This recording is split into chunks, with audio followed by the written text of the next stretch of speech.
Hi, I'm Jane Savole, and today I want to talk about picking up the correct canter lead regardless of which direction you go in.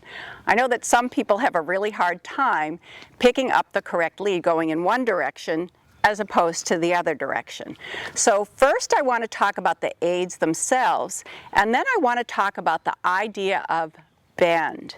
What you have to realize is that your horse is going to pick up whichever lead that is in the direction that he's bent through his body and flexed at his pole. So let's say I was tracking to the right, but Moshi was bent to the left like this. If I gave him the canter depart aids, he's in the position for left lead canter. And if he picks up the left lead, which would be the wrong lead if I'm going to the right, if I'm tracking to the right, he's still being a good boy because he is trying to canter. He knows I want him to canter, but he can only canter on the lead that he's bent and flexed toward.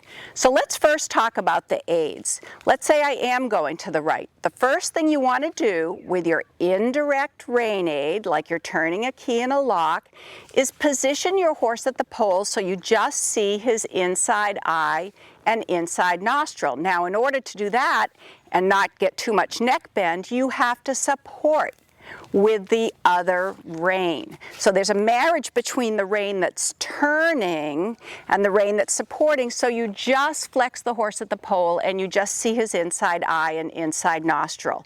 So indirect inside rein, supporting outside rein like a side rein. Weight on your inside seat bone, and in the moment of the canter depart, push that inside seat bone forward toward your horse's ear. You give a little squeeze with your inside leg on the girth because that means go forward to the horse, and we want him to go forward into the canter. And your outside leg comes like a windshield wiper or has like a spring-loaded action and comes behind the girth. And it signals the horse's corresponding hind leg, the outside hind leg, to step first. And whichever hind leg the horse steps with first, he ends up on the inside lead. So those are the aids for the canter, but let's talk about that issue of bend. If you're having trouble picking up the canter in one direction, and most people seem to have trouble picking it up to the right, you want to do an exercise that's going to increase your horse's bend so that you set him up for success. You set him up to pick up the correct lead. So what I'm going to do here is just spiral down to a slightly smaller circle, and then I'm going to leg yield back out, but I'm going to leg yield with a bend around my inner leg.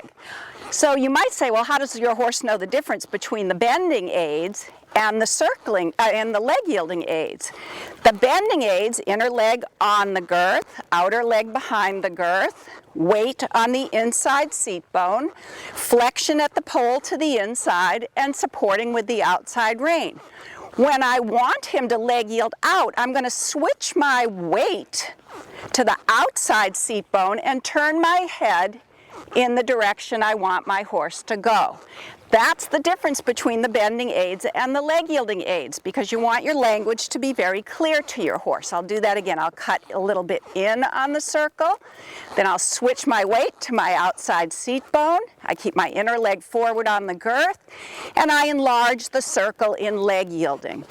By leg yielding with a bend, I ask the horse's barrel to go to the outside of the circle, and he's better set up to do a canter depart, because then he's better bent and flexed to the right. So now I increase the circle and I ask for the canter. Good boy. Let's do that again.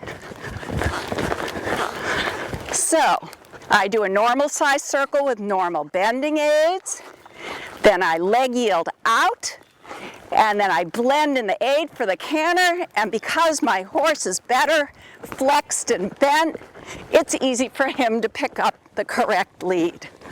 So you need to do two things if you're going to pick up the correct canter lead.